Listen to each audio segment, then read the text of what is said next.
Amen. Totelemi, tozotan la Bible. Debout. Sœur, mets ton truc là sur la tête. Tozope sans ambe, merci. Le leza dimanche le 28 juin 2026. Tozo banda ba culte lelo, quel que soit étanan tozanango.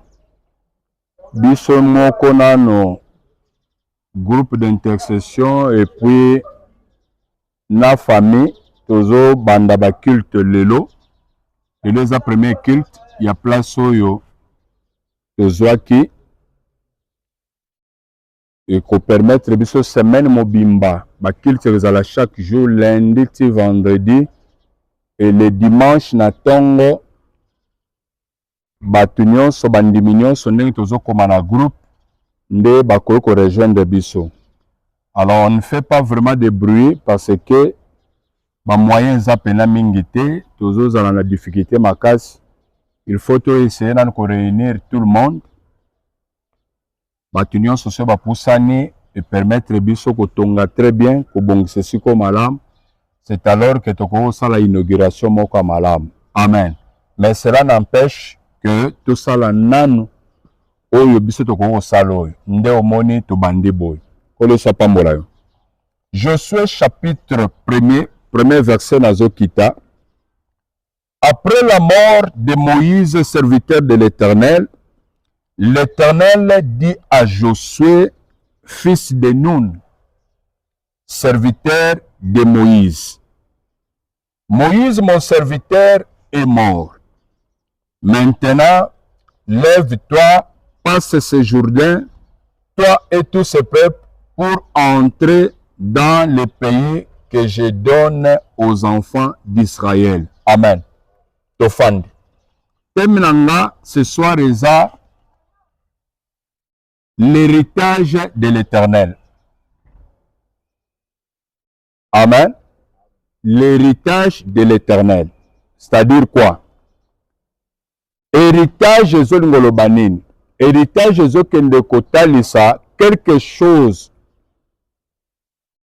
qu'on reçoit par succession. C'est-à-dire, ça peut être des maisons, ça peut être des biens. C'est quelque chose qu'on peut succéder dans la famille ou soit un père. Oyazotik héritage katina bana nenyos. Et bana wana bangoto mbasari musalawan. C'est-à-dire quelque chose comme héritage, exactement bino mbasari musalawan. Mais bazo ko héritango, bazo succéder mususu yango uteli. C'est-à-dire moboti moka ko sala musala na ye. Musala wana sali atongi biloko belé na mukili. Et puis, azotik héritage wana na bana nenyos. Olo sapambola yo. Et mais maintenant, toujours l'héritage, comme moboti a famille, mais nous disons, nous parlons de l'héritage de l'Éternel. C'est-à-dire, Nzambe pas un héritage na ye, oyo ute pa na ye, oyo ye pa azokende kopesa biso ango, tozo succéder na eloko wana ezokoma bien moko Nzambe apesi biso oyo mutu moko akoki kobotola biso ango te. Vous allez me comprendre ndenge na oteya et puis ndenge na reprogresser na kati ya semaine. C'est-à-dire que Nzambe ndenge akeli biso bato. Nzambe aza na héritage oyo pa apesi kati na biso. Nzambe aza na héritage oyo atie na vie ya moko na moko. Nzambe aza na héritage oyo asali que mutu nyonso ndenge akozala na se na mabele, il faut azwa eloko songolo, a hérité eloko songolo. Mais awa tozomona après kufa ya Moïse, Nzambe azoya koyebisa Josué oyo azalaki serviteur ya Moïse, azoyebisa boy. Mon serviteur Moïse est mort. Tellement car Luka Bokatsa Jourdain, toi et tout ce peuple, pour entrer dans le pays que je donne aux enfants d'Israël. C'est-à-dire, Nzambe na kozwa Israël, kobimisa bango na kati na Égypte, Nzambe a prometaki kobanda Abraham Isaac, Jacob, kopesa héritage moko na Israël. Et héritage wana ezalaki nini? Pona Israël tozobeta lisolo ya Kana. Oyo ezalaki héritage nzambe apesi bango ke ifo bakabola ngo mutu na mutu azwa contre na ye azwa parti oyo esengeli comme part ya héritage oyo nzambe apesaki bango. Soki mpona Israël bona nanga rapide po tozosala course à la montre chaque jour tozosambela tozosala mpe kaka course à la montre.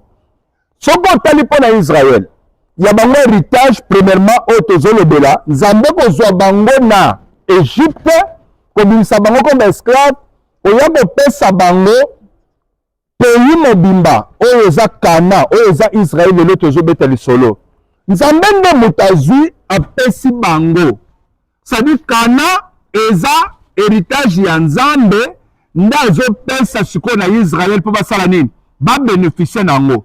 Et chaque tribu na kwa nyonso bapesaki bango pouvoir ke bino bokozwa kota est oyo bakozwa na ouest oyo bakozwa na sud oyo bakozwa na nord. Mutu na mutu place azozwa eza part ya héritage oyo bango bazozwa eyuti epa nani? Epa Nzambe. Soki mpona Israël héritage na bango ezalaki Kana oyo bazozwa et mpona pasteur héritage oyo Nzambe akoki kozala tie mpe na vi na nga ekoki kozala nini? Premièrement c'est le ministère oyo Nzambe atie na kati ya vi na nga. C'est l'héritage de l'Éternel. Alléluia. C'est l'héritage de l'Éternel. Dans autres limbolaka mokie la semaine on va approfondir. Kozala pasteur eza héritage oyo Nzambe atie kati na vi na ngai. C'est-à-dire héritage wana eketikala kolongwa te eza bénéfice mobimba Nzambe apesi ngai. Et à chacun ndenge Nzambe akabolela bato na bato ba héritage. Soki un pasteur ye azwa héritage ya ministère de la parole, c'est-à-dire ministère de la parole eza héritage de l'Éternel oyo Nzambe atie na vi na ye. Soki pasteur akoki kozala ministère de la parole molimi mpe soit akoki kozala na don spirituel soit mpe akoki kozala na talent. Et s'il faut tokabola makambo nyonso mpo moto acomprendre, s'il faut parler du ministère de l'homme et de Dieu, le ministère on ne devient pas ministre de Dieu. Le ministère on est avec ça. C'est-à-dire babotamaka na ministère tango so botama na mokili. C'est-à-dire moto na ko botama akoki kosala ne mabe nyonso na mokili. Akoki kosala lokola apôtre Paul ndenge azalaki Paul Saul azoboma bato. Mais kokoma na moment oyo Nzambe akobenga motu wana mpo sikoyo ministère eza kati nesala nini ebanda kotalisa misala nango mpo sauve bato na se na mabele. C'est-à-dire le ministère de la parole on ne devient pas ministre de la parole pour totanga classe pour bato basali na yo ministre pour lino mipesa kombo wana kenga mpe mosali na Nzambe. On ne devient pas ministre de Dieu, mais on est avec ça babotamaka ministre de la parole de Dieu. Alléluia. Na kofongola mingi te na kogarde yango kofongola mama maleme na 4 semaines. On va essayer d'expliquer na charge moko na moko héritage Nzambe apesi ezo fonctionner quand même comment. Et dans les fidèles na kati na bandimi soit c'est le don spirituel soit c'est le talent. Le talent c'est quoi au juste? Le talent aussi c'est un don oyo mutazo botama nango. Exemple, mutazo botama na loyembo koyembaka, c'est un chantre. Eza talent mobima. Musa bozala na mikamba commerce. Ça veut dire koteka soka simbelo ka boteka ekendaka liboso. Eza talent mobima Nzambe apesi. C'est talent mobima Nzambe apesi. Et tout ça ça va bien. Et ça pambola yo. Le don spirituel proprement dit, le don spirituel, lorsqu'on parle de don spirituel, c'est pour dire quoi? Le don spirituel, mutako zwango, kaka, muto ya koti ya kontaka na Saint-Esprit. C'est-à-dire, muto andimeli Yesu, muto wana koti ya kontaka na Saint-Esprit, ne muto wana koki ko recevoir le don spirituel. C'est-à-dire, entrer en contact une fois. dans ta vie avec le Saint-Esprit, Saint-Esprit peut ça y est don et ya lingi pour ça nango musala. Et dans tout ça, c'est l'héritage de l'Éternel. Alléluia. C'est l'héritage que Dieu donne à chacun de nous. C'est pour dire que personne n'est vide. Chacun de nous a un héritage de l'Éternel que Dieu vous a donné. Et nous devons exploiter. Et nous devons bénéficier d'ango. Amen. Mais maintenant, pour les enfants d'Israël, leur héritage était le Canaan. Mais voilà comment Dieu pouvait parler avec Josué. Zamazo ça Josué boy. Tellement. Zo peuple oyo. Besanga power bank. Ils ont la carte. Rapidement.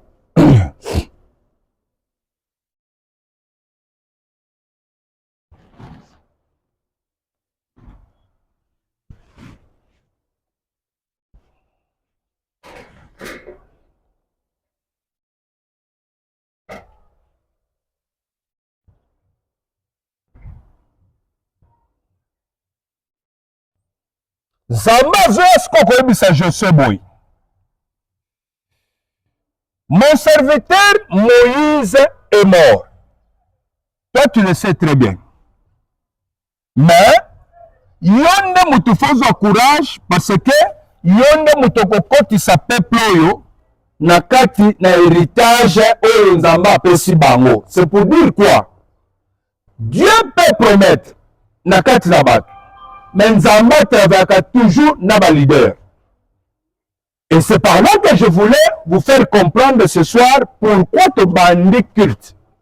Pourquoi te bandi na position boye. Pourquoi te limite banda si faible comme ça.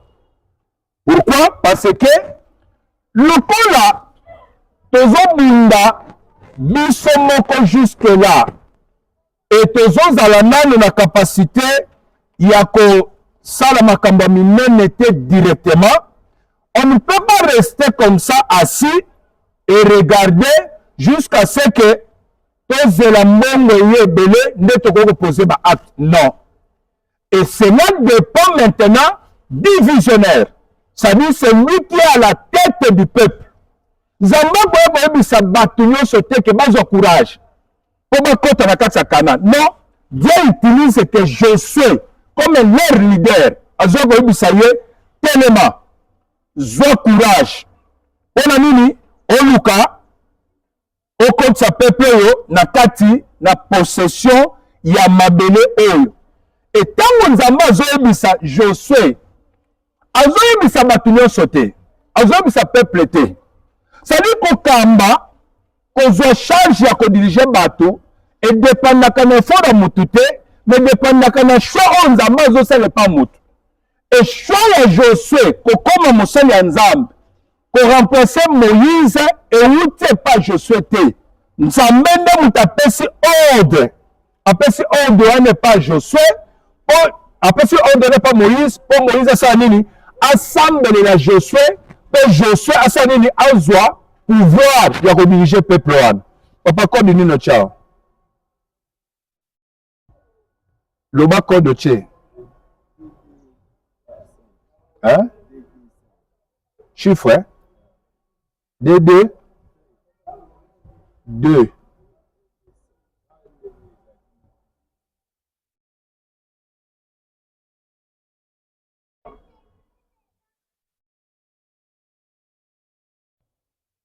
Bah, 2 combien de fois? 5 fois.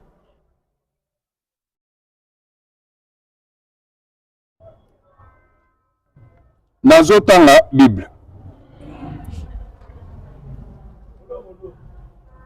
Josué chapitre 1er.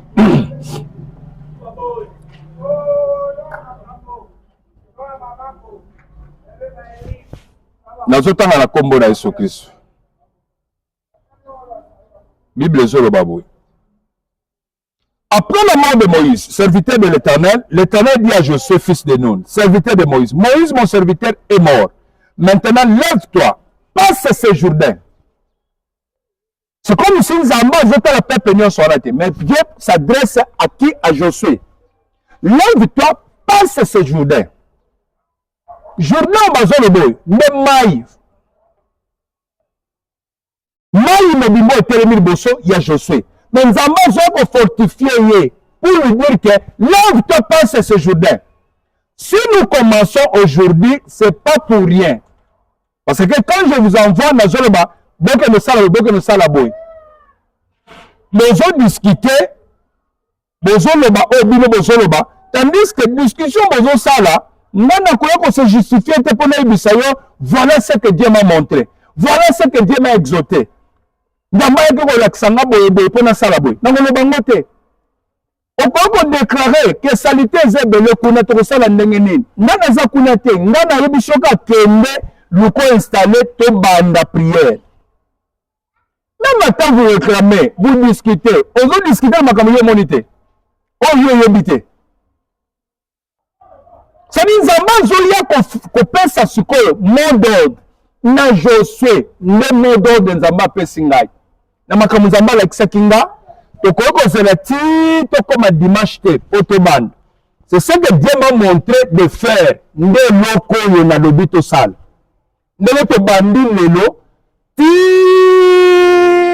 Vendredi, nous avons culte chaque soir. Et le dimanche,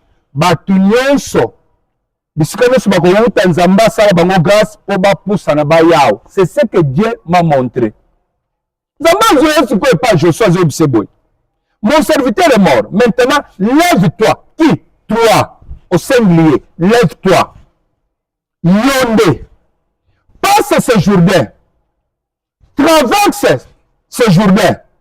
Toi et tout ce peuple qui est derrière toi. Pour entrer dans le pays que je donne aux enfants d'Israël. Héritage Eza. Zamba pesi bango kana. Mais il faut une personne qui dirige Bango pour qu'on mette Bango qui va en possession de l'héritage. C'est-à-dire, Nzamba koko le makamba minen, Nzamba koko tchak bénédiction, Nzamba koko le na pesi bino terrain, na pesi bino contré wan. Et que dépend de l'effort na batunyo sauté, mais Nzamba yaka kozwa leader moko koko tambusa batunyo, ndenge Moïse yaki na Égypte. Aïbisi bango tozo bima tozo kende pe ba bimi ti ba yeko komba na Mont Sinaï. C'est par Moïse de nous sonner salam. Na batunyo sote contestation nyos. Batunyo sonner ko rebete Égypte. Batunyo sonner ba fallait tout tika lao. Batunyo sonner discussion sur la salaki ezaki na rapport moko tena Moïse parce que Moïse abandé ko talo Nzamba laxié. Si ce soir j'ai décidé tout ça na makamboy, tozo sala ngo par rapport à Nzamba lobi. Et à partir de makambo tozo sala, ndebo komona soutien batunios, pe bokomona ndenge tokobongisa sikoyo. Et si vous avez héritage de l'Éternel, on Nzamba pesibis. Vous comprenez ngo sima. Na koloba mingi te. Mais na futur, vous allez comprendre. C'est toi, je sais. C'est-à-dire le leader, il comprend les choses. Il y a mon toufa terme sabatunios. Il y a mon toufa comment je peux poser les actes. Comment je peux faire? Comment je peux décider? Et Nzamba sont qu'on fortifie, je me sais, lève-toi. Passe ce jour-là. Situation que vous avez difficile. Ils ont compliqué, ils ont des résultats exatés, solutions exatées. Mais directement, Nzamba ont fait ça, n'a kati, n'a pas de solution que bim. Alléluia. Passe ce jour-là. Toi et tous ces peuples pour entrer dans le pays que je donne aux enfants d'Israël. Tout lieu que foulera la pente de votre pied, je vous le donne. Comme je l'ai dit à Moïse, Dieu s'adresse à Josué. Tout lieu que foulera votre pied, je vous le donne. Ce verset a toujours été mal interprété par des hommes de Dieu. Même les fidèles. Bisikana suna chama kolo epesa melindai. Bisikana suna ko chama kolo epesa melindai. Bisika nyonso ko chama kolo epesa melaka mutute. Alléluia. Bisika nyonso ko chama kolo epesa melaka mutute. So zalaki place songolo lobaki ba phrase oyo. bisika totia makolo epesameli biso epesamelaki yo tokutaki le contraire ya kopesamela yo sadi bisika nyonso moto akotia makolo ndenge bato bazalaka na facilité ya koloba nzambe alobaki na Josue bisika nyonso kotia makolo epesameli yo bisika nyonso moto akotia makolo epesamelaka ye te. Ah, peut-être que tu peux me dire, pasteur, je contredis Nzambe. Je ne contredis pas Dieu, mais dans une grande action, comment Dieu a déterminé les choses. Voilà ce que Dieu a déterminé. Le verset 3, réponse c'est le verset 4. Avant ça, Josué, lève-toi. Il y a même ton compte, c'est mon héritage. Mais si nous sommes au makolo, toi, Josué, comme leader, et Pessameli, maintenant, posez-vous la question, Nini ou Pessameli Josué, pour Israël, mon bénéficier nango pour ba réussir ko kota na kati ya héritage na bango. Le verset 4 bani ko limbo la verset. Ils ont fait sa réponse. Ils ont baboy. Vous aurez pour territoire depuis le désert et le Liban jusqu'au grand fleuve, le fleuve d'Euphrate, tout le pays des Étiens et jusqu'à la grande mer vers le soleil couchant. Vous aurez pour territoire. Non, c'est faux.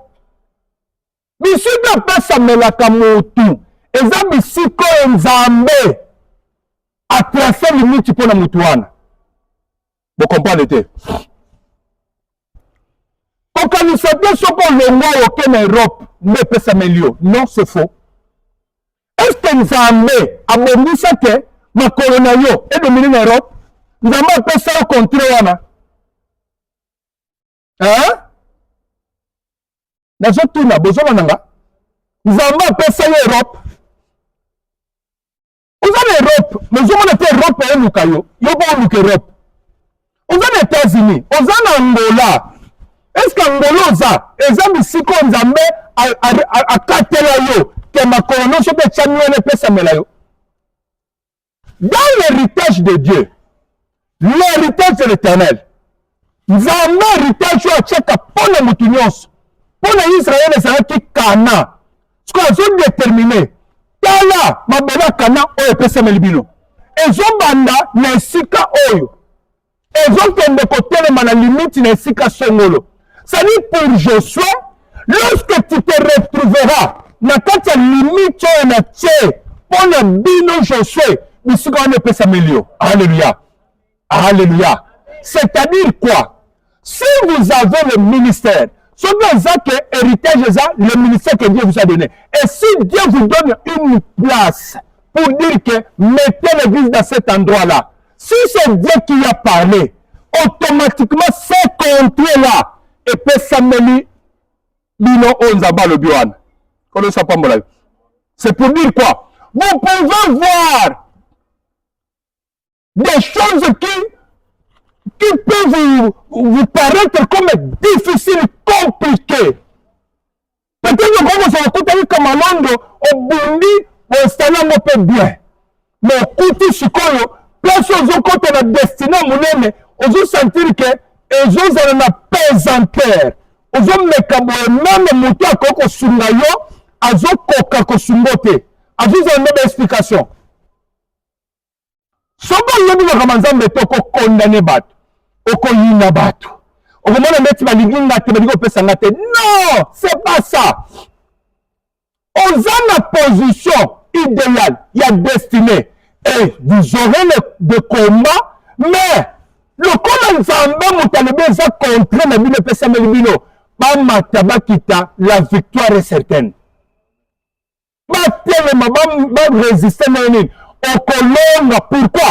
Parce que ça, la belon Nzamba Katelibino. S'il faut se poser des questions, on sale aux sales. Et ça, nous avons apprécié. On va na Katanga. Nous avons toujours na Katanga. Tu te retrouves na Katanga. On va se retrouver na Katanga. Si c'est Dieu qui a mis l'auteur, sache que le colon Nzambe dans un auteur, il y a comme Abraham, déplace-toi. Ton pays place le son de maillot. Et que Abraham a comme la Cana, l'élo. Kanawana, Yamoto de Israël. Mais pourquoi? Parce que Abraham avait obéi d'abord à Tosaki, na Onzama Saki, quitte ta patrie. Vivant le monde à la bino. tokena memo personne azomema yo tika nzambe na voyage oyo tobandi ezala voyage ya destine na yo nzela tobandi ezala nzela ya bénédiction na yo. Vous avez un Josué qui comprend les choses. Vous avez un Josué qui sait comment il peut orienter le peuple par rapport à l'Ilobanzam. Et Dieu l'inspire à tout moment pour y avoir comment comme Mabino na matiti ya malamu ya mubesu. C'est-à-dire quoi? Ne désespérez pas. N'ayez pas de regard inquiet. C'est comme si vous êtes des abandonnés. C'est comme si que vous n'allez pas réussir. Non! Mais tout dépend de Josué. Si Dieu dit à Josué, lève-toi, c'est toi qui vas faire entrer ce peuple en possession ya Cana. Ce que Josué a télé à comprendre très bien. Et que Bissiko Nzamba Pesaki Bango va se retrouver en échec exact. Et ils vont réussir. Je vais vous dire une chose. Comme c'est l'Éternel qui a donné cet héritage là où nous sommes, tu rebêtes du solo. Pas dans la vidéo. On a filmé pendant au moins 2 mois. On a fait la vidéo. Et aujourd'hui, on a dit, on commence aujourd'hui. J'ai filmé ça pour petit calendrier archive. Pour dire quoi? Nzamba Lobaki. Na place union Sotozwaki. Nzamba voté en moi lobby. Na poni oyo bezwa oyo ba personne nyonso botika me bezwa oyo nzamba poni ke sikoyo eza mabelo nzamba pesi biso ayebi bana nyonso oyo esengeli bapusa na sikoyo ayebi mutu nyonso esengeli osala mosala ayebi bato oyo bakobikela awa ayebi bato oyo fo babala awa fo babonga tika ete nzambo atambusaka makambo asala ete esikoyo ezala esika basolution bato ke moto ata yengi esika ezala référence ata akuti complication ndenge nini nzambe akende kovisite ye aya kozwa solution awa ata bato baza balali na bandako nzambe aza capable ya kokota na bandako abandi obetela moko lisolo omoni yo fokende kuna mais pourquoi tout ça? Parce que bisika on eza bisika nzambe apesi bino lokola eza Cana, votre Cana oyo nzambe apesaki bango, il a fallu Josué comprendre que difficulté nyonso azomona ya fleuve ya Jourdain, il faut décider à poser les actes. Et Bible ezoloba boye na suka ya ta wana lelo nul ne tiendra devant toi. Devant qui? Devant Josué. Nul ne tiendra devant toi. Tant que tu vivras, je serai avec toi, comme j'ai été avec Moïse. Je ne te laisserai point, je ne t'abandonnerai point. Lorsque Dieu vous amène quelque part, et que c'est la destinée, nul ne tiendra devant vous. C'est-à-dire, beaucoup bande makambo, et ça le corps est solo, et ça le corps est bazomona on est imagé, mais yango nde que ça la référence au bandi ko lobelango na katanga mobimba na ewa bora mobimba bazobeta lisolo ya nini ya CACVH ewa bora makambo na zolo balelo vous verrez ça. Nul ne se tiendra devant vous. C'est pour dire quoi? Atami tumbe ndenge nini nzambo apesaka ordre na ba esprit na monde spirituel boyoka ye botosa ye. Cet endroit ici bakotosa pe bakoyoka biso. Cet endroit que c'est la référence ya batu bazana posa inspiration mateya basana nzambe bazotalawa po bazo inspiration mateya batu bazana posa bayoka makambo nzambe propre batu bazoboka miso awo po bazwa connaissance oyo esengeli esikoyo et que c'est la référence. Et vous verrez ça. Et vous saurez que Dieu avait parlé. Nzamenda yaka beti lisolo. Que nazo le molabino, nazo le mambino quelque part. Lorsque le Dieu de voici l'homme, Nzambo yazote musabison alliance, Nzambo wana akita ce soir, abando sala nabiso musala. Telemato bisa Nzambe maloba. Nazana poso invoke Nzambe. Oyo bisa Nzambe maloba. Papa molilo kokata. Ozambo invoke Nzambe.